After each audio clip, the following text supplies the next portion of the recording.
Anybody heard that old saying, knowledge is power? Is that one true, yes or no? Yes.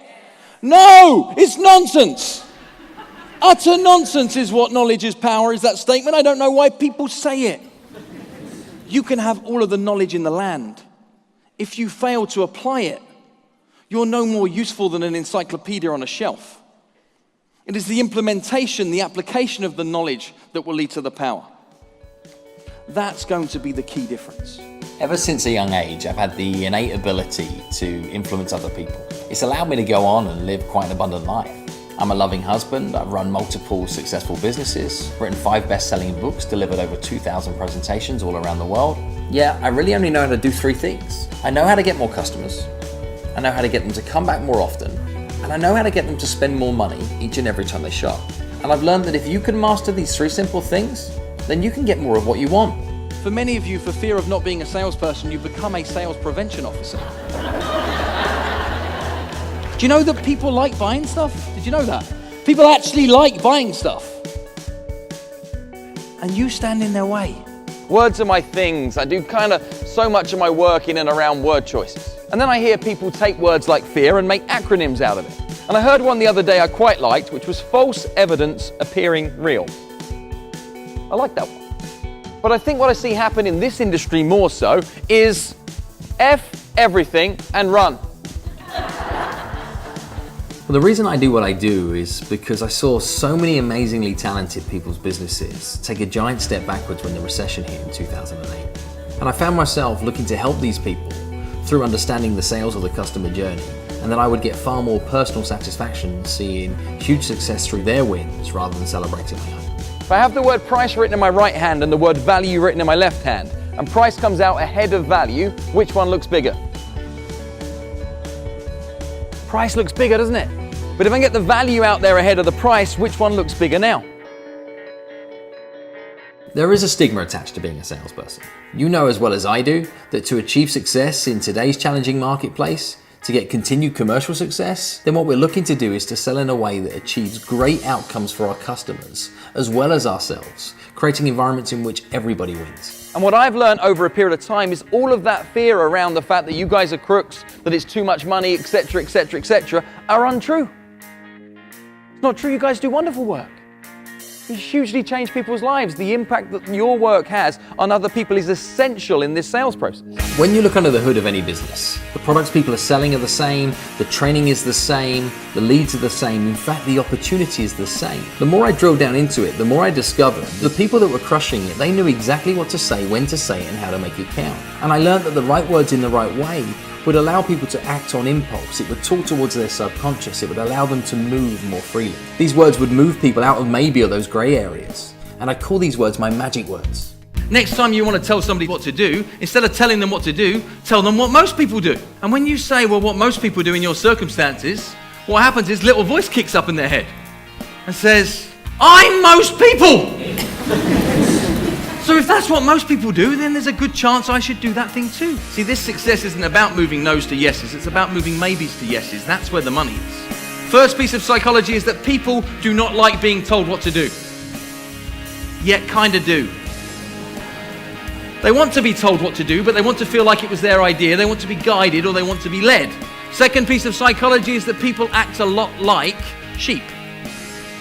We like to follow what somebody else has done. We take great confidence in the fact that people like us have tried something before us and it worked out just great for them. Does that make sense, yes or yes? Yes. Don't try pushing stuff uphill. If people don't see it or catch it or aren't interested in it, smile and move on. You're not looking to be able to change people from a no to a yes. You're looking to deal with all that area in the middle. People overcomplicate sales. All the job of a salesperson is to be a professional mind maker up. We're there to help people through the decision-making process, and if we fail to help them to make a decision, that's money left on the table, each and every time. Successful selling is all about maintaining control of a conversation, and it's the person who is asking the questions that's in control. Taking a few simple magic words, you can lead somebody through some carefully crafted questions. You can help them reach the conclusion that is the right one for them. Those 5 steps will never go out of fashion. Questions create conversations, conversations build relationships, relationships create opportunities, opportunities lead to sales. It has everything to do with destroying the option of no. Take that principle, run it into your questions, build enough evidence to mean that no cannot be picked, leaving yes as the only option. You will close more sales. What I like about Phil is that he really cuts to the chase about what it's really about. Really inspirational. It's given me loads of different techniques to use when I'm back on the phone. It was an incredible day of just learning. It's the fact that you take the simple little steps, do them better than everyone else will do, and not leaps and bounds, but in incremental pieces that you can take, implement, make better step by step along the way. It was an incredible event. I would recommend anyone taking advantage of this opportunity if you can. It's been a great experience working with Phil. Such a great knowledge, easy to digest. Public gets very connected with him.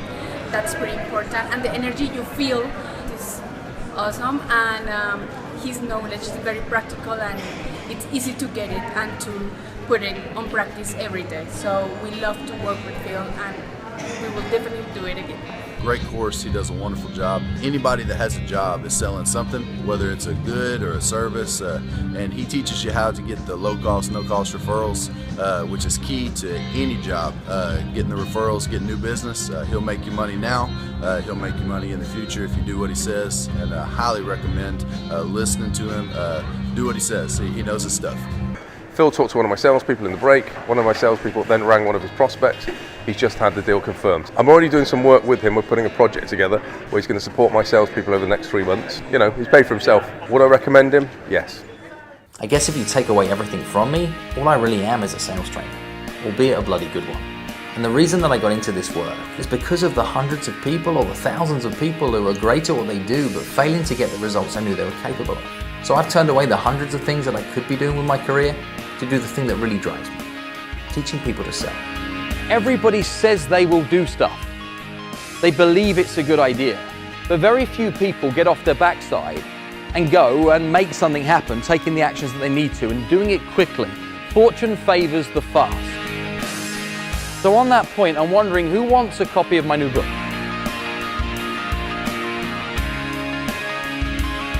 And this is exactly what happens. See, people say they want something, but cannot be bothered to get off their backside to move quickly, even with the clues that I gave, to say that there is one that is available. Ladies and gentlemen, thank you for listening. It's been a real pleasure to serve you. I've been Phil Jones, and I wish you all the success in the world that you're prepared to work for. Thank you very much.